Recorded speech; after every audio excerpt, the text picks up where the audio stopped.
مرحبا بكم في برنامج نجوم على شو سبورتس. ضيفنا في هذه الحلقة واحد من أساطير مانشستر يونايتد، قضى 12 عاما هناك وحصد الكثير من البطولات ليكون واحدا من أكثر اللاعبين حظا البطولات مع الفريق. ضيفنا لهذه الحلقة هو دينيس إيروين.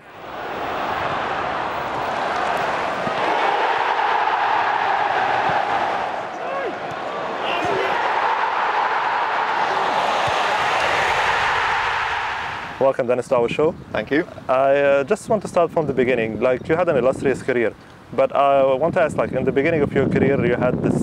You were at Leeds United, and Billy Bremner at the time released you as a youngster. How disappointed were you at the time? Very disappointed because I went over from Cork across to Leeds at Christmas 1981 and signed 2 months later, and I spent 4.5 years at Leeds. Had some great friends there. And to be told at the age of 20 that you're going to be let go, I thought at the time that I'd go back to Ireland and play the League of Ireland. But fortunately enough, Joe Royle from Oldham came in for me and improved an awful lot after that. But it really was a bit of a shock to the system. I mean, I already played 90 times for Leeds, but it was a hell of a disappointment at the time. How different would your career have been had if you didn't catch the attention of Sir Alex Ferguson when Oldham played them in the FA Cup semi-final in 1990? Well, I don't know. I mean, I heard that Manchester City were looking at me that last year. I knew Sheffield Wednesday were interested in me. I was letting my contract run out at Oldham. There was no Bosmans in those days, so I was wanting to move on. I mean, Oldham was a fantastic club for me, and I learned so much under Joe Royle and Willie Donachie. But I just felt I needed to take the next step, and obviously, when a club like Manchester United calls, you can't turn them down. So it was a huge step in my career. I mean, I don't know what would have happened, if I didn't go there. But it's fairly lucky that I choose that path, really, because the way it ended up was magnificent for me. And in your first season at United, you won the Cup Winners' Cup. Yeah. So did you think that this was the start of something special for you and the club? Well, I knew when I joined about the history of the club, how big a club it is, the tradition of it, the rivalry I had with Liverpool down the road. Liverpool in the 70s and 80s were obviously the team that was winning everything. Sir Alex was trying to build a team and a squad at Manchester United. The year before I joined, Gary Pallister had joined, Steve Bruce had joined, Brian McClare had joined, Lee Sharp had joined, Danny Wallace had joined. So he was trying to build a team and a squad to compete with, well, Liverpool at the time, because Liverpool were the team. And to do that, he obviously needed to buy players. So I knew it was a club that was very ambitious, and I wanted to be part of that. And the fact that the first year you go out and you beat Barcelona in Rotterdam in a Cup Winners' Cup final, where you were very much the underdogs as well. And like they always say, your first trophy passes you by. It was just a blur. I was only a young lad, and but I knew we were on a club that was on the verge of something big.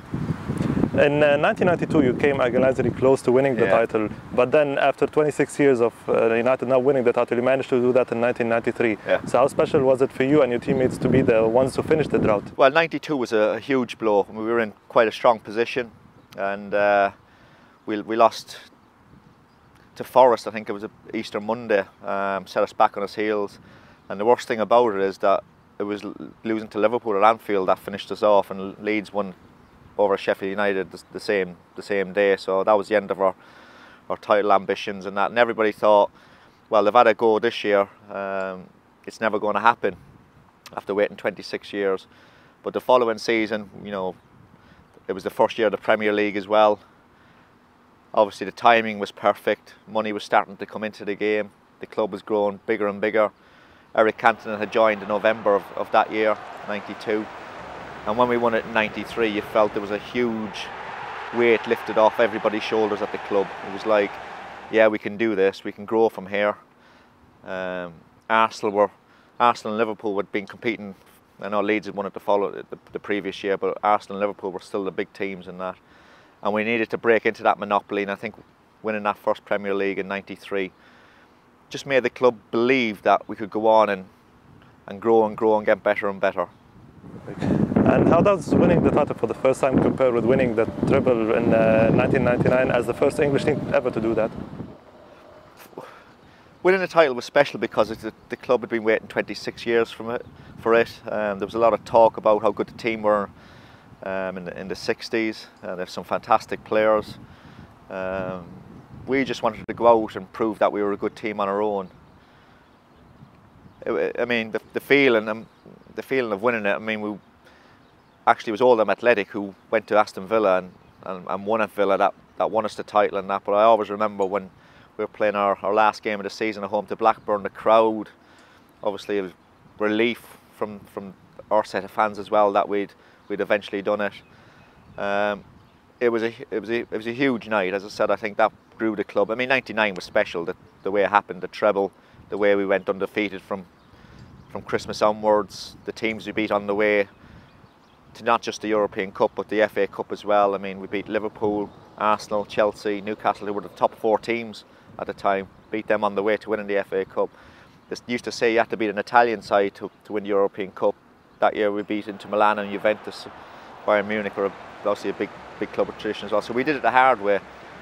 And the way it happened in the last 10 days, beating Spurs on the last day at home, beating Newcastle at Wembley a week later, and of course 4 days later beating Bayern Munich in the new camp was a great feeling. But I mean, that triumph in '93 as well is right up there with the best in the first time we won the Premier League.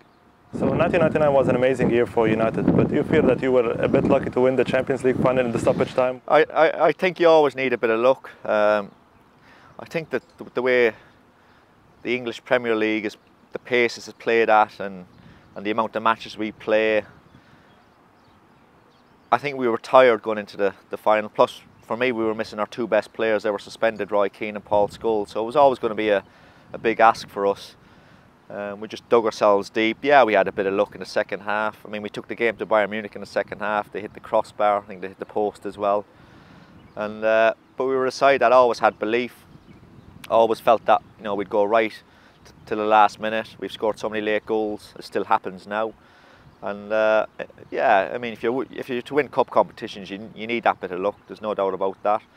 And we probably got a fair share that night, but we felt we deserved it in the end. We were the team that were taking the game to Bayern Munich, as you would do when you're 1 down anyway. So it was just relief more than anything, because we felt in '97 we should have done better. We went out to Dortmund in the semi-final. We had a lot of injuries in '98. I think it was in Monaco that knocked us out on away goal, so that was disappointing. So we were waiting for a long time to come as well. So we were just more relieved than anything, I suppose, that we achieved it. Throughout your career, you played alongside a lot of great players. But who do you think was the greatest you played along? It's such a hard question because the players are different. I mean, Eric was special. He was the first real foreigner player that I played with, and he was just what United needed at the time. He was a special player. All great teams have special players who can do something different. Giggsy's been unbelievable. He's still there. Can you believe that? Paul Scholes, a great player. I've got to say Roy Keane is probably as good a player as I've ever seen. I mean, he's not the best dribbler of the ball. He's not the best passer of the ball. You won't see him spraying the ball 40, 50 yards. But he knew exactly what his role was in the team.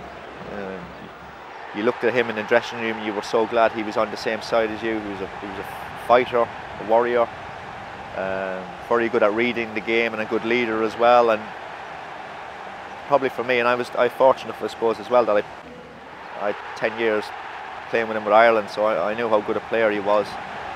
He was probably for me as big a player and as good a player that I've played with. I mean, Paul McGrath, when I played for Ireland, was a fantastic player, but Roy probably just gets the nod over Eric and Scholesy and Giggsy probably. And one of the talented players that United had at the time was David Beckham. But yeah. How distracting was it, the media circus that used to follow him everywhere around United? But probably very distracting. I mean, he was a young lad when he broke into the side. A wand of a right foot. I mean, the crosses he used to stick over is probably the best I've ever seen. His set pieces, fantastic in that. Really was. It just, I mean, I wasn't there when he left Manchester United, but I can imagine it was hard work for himself, being in the media spotlight for so long and for such a big time as well. I don't think it would have helped him, although he's very he's very career-minded. You know, he always will do the best for himself, but I don't think it would have helped him. And obviously he had a fallout with Sir Alex, and you know, to be fair to him, he went on to Real Madrid, who were a big club and did really well there. But a real top player he was as well.